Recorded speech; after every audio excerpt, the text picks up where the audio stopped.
Meditation అంటే ధ్యానం గురించి, మన ధ్యానం అంటే ఏంది, ఏ విధంగా చేయాలి, చేస్తే విద్యార్థులు మీకు ఏ విధంగా ఉపయోగపడుతుంది అని చెప్పేసి మనకు ఆత్మజ్ఞాని పిరమిడ్ జ్ఞాన కేంద్రం నుంచి కొల్లాపూర్ వారి నుంచి మేడం వాళ్ళు, సార్ వాళ్ళు వచ్చారు. ముందుగా జయశ్రీ మేడం గారిని, సవిత్ర మేడం గారిని, సత్యనారాయణ సార్ గారిని వేదిక మీద రావాల్సిందిగా కోరుతున్నాం. ఈ కార్యక్రమానికి అధ్యక్షత వహించాల్సిందిగా మన పాఠశాల ఇన్ఛార్జ్ ప్రాథమిక కొండారెడ్డి సార్ని వేదిక మీద రావాల్సిందిగా కోరుతున్నాం. అదేవిధంగా మన స్టాఫ్ సరిత మేడం, పవిత్ర మేడం గారు వేదిక మీద రావాల్సిందిగా కోరుతున్నాం.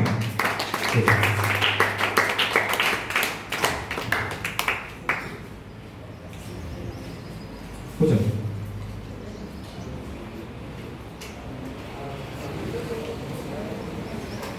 మరి మీ అందరికి తెలుసా మెడిటేషన్ అంటే ఏందో? ఏంటి ధ్యానం అంటే?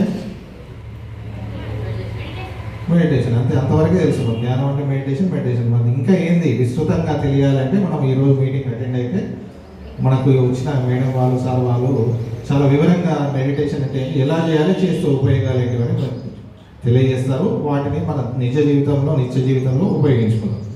ముందుగా ఈ కార్యక్రమాన్ని ఉద్దేశించి మన పాఠశాల ఇన్ఛార్జ్ ప్రధానోపాధ్యాయులు కొండారెడ్డి సార్ 2 మాటలు మాట్లాడారు.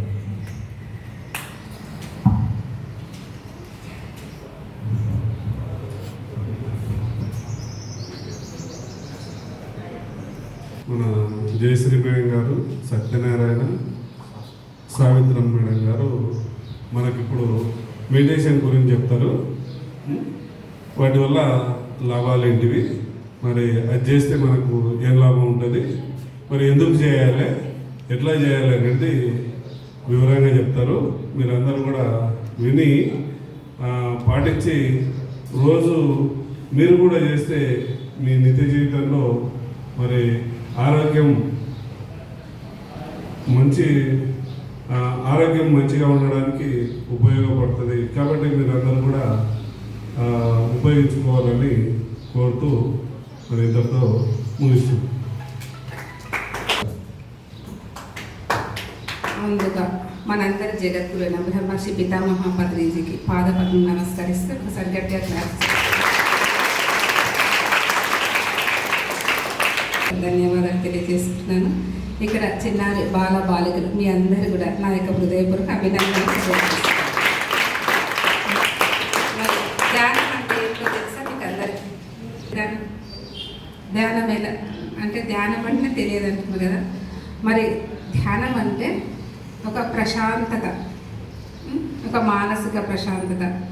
ఇప్పుడు మీ టీచర్స్ ఏమన్నా మీకు సబ్జెక్ట్ చెప్తానుకో, ఆ సబ్జెక్టు మీకు అర్థం కావాలన్నా ఫస్ట్ మీ మనస్సు అనేది ప్రశాంతంగా ఉండాలి. మరి ప్రశాంతంగా ఉన్నప్పుడు మీరు దానికి యాడ్ చేయగలుగుతారు.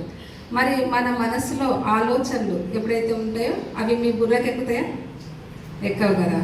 మరి ధ్యానం ఎప్పుడైతే చేస్తామో, మీ మనస్సు ఎప్పుడైతే శూన్యస్థితిలోకి వెళ్తామో అప్పుడు ఆ యొక్క మనసు ప్రశాంతంగా మనం ఏ సబ్జెక్ట్ అయినా త్వరగా తీసుకోగలుగుతాం. ఇప్పుడు ఒక సినిమాకి వెళ్ళామనుకోండి, మా స్టోరీ గుర్తుంటుందా? గుర్తుంటుంది కదా. అది ఎందుకు గుర్తుంటుంది అంటే ఏకాగ్రత పెట్టి అక్కడ దాని మీద ధ్యాస పెట్టి చూస్తారు. మరి ఇక్కడ టీచర్ చెప్పిన పాఠాలు ఎందుకు గుర్తుండవు?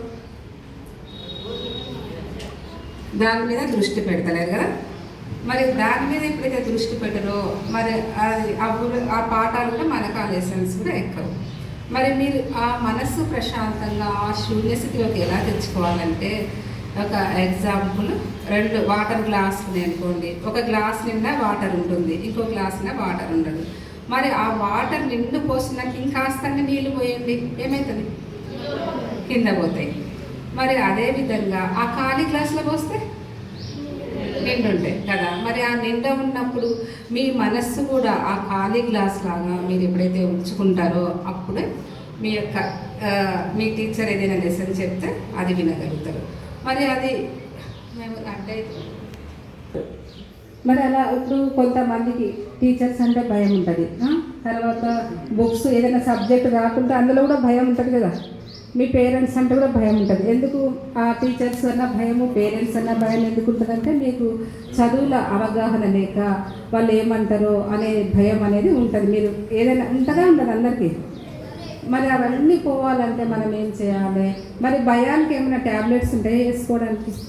ఏమైనా మిషన్స్ ఉంటాయా? ఏమైనా టానిక్, సిరప్స్, ఇంజెక్షన్ ఉంటాయా? ఉండవు. ఆ భయాన్ని తొలగించే మార్గం ధ్యానం ఒక్కటే. ఆ ధ్యానం మనం ఎప్పుడైతే చేస్తామో అప్పుడు మన మనస్సును ఖాళీ బుట్టలాగా, ఇప్పుడు పండ్లు ఖాళీ బుట్ట ఉంటుంది, దాంట్లో ఎన్నైనా పండ్లు పెట్టగలుగుతాం. నిండు బుట్ట ఉంటే పెట్టగలుగుతామా? పెట్టలేము. అందుకే మన మనసును ఒక ఖాళీ బుట్టలాగా ఉంచుకొని, ఎప్పుడైతే ఖాళీ బుట్టలాగా ఉంచుతుందో అప్పుడు మనసు ప్రశాంతంగా ఉండి టీచర్స్ చెప్పినవి అన్నీ కూడా ఏ సబ్జెక్ట్ అయితే అది మనకు అర్థమవుతుంది. అర్థమైనప్పుడు ఇప్పుడు మీకు మార్క్స్ ఎక్కువగా వస్తాయి. మీకు ఏమనుకుంటారు? హ్యాపీగా ఫీల్ అవుతారా? మరి టీచర్స్ హ్యాపీగా ఫీల్ అవుతారు, మీ పేరెంట్స్ హ్యాపీగా ఫీల్ అవుతారు. మరి ఇంతమందికి మరి ఈ ధ్యానం ఒక్కటే మార్గం అని చెప్తున్నారు. మరి ఈ ధ్యానాన్ని మరి మీ ఒక లక్ష్యం, మీ గోల్ సాధించాలంటే ఇప్పుడు మీకు ఒక సబ్జెక్ట్లో 100 మార్క్స్ రావాలనుకుంటారు. మరి మీరు అది సాధించాలంటే మీరు ఏం చేయాలి? కష్టపడాలి బాగా. మరి కష్టపడాలంటే మనసు నిండా అంత ఆలోచనలు పెట్టుకుంటే రాయగలుగుతారా? రాయలేము. మనసు ఏం ఉండాలి అప్పుడు? ప్రశాంతత ఉండాలి. ఆ ప్రశాంతత ఉన్నప్పుడే మనకు ఎక్కుతాయి. మరి ఇంత ప్రశాంతనిచ్చే ధ్యానాన్ని మనం చేద్దామా ఒక 10 నిమిషాలు? మరి మీ మనసు ఎంత ప్రశాంతంగా చూడండి. మరి ధ్యానం ఎలా చేయాలో తెలియదు కదా మీకు అందరికీ. 2 కళ్ళు మూసుకోవాలి, 2 చేతులను కట్టి వేసుకోవాలి, కాళ్ళను కట్టి వేసుకోవాలి, నిటారుగా కూర్చోవాలి. నిటారుగా కూర్చొని ఇప్పుడు మీకు అందరికి ముక్కు ఉంది కదా, ముక్కు శ్వాసను పీలుస్తారా? శ్వాసను ఎట్లా పీలుస్తారు? మళ్ళా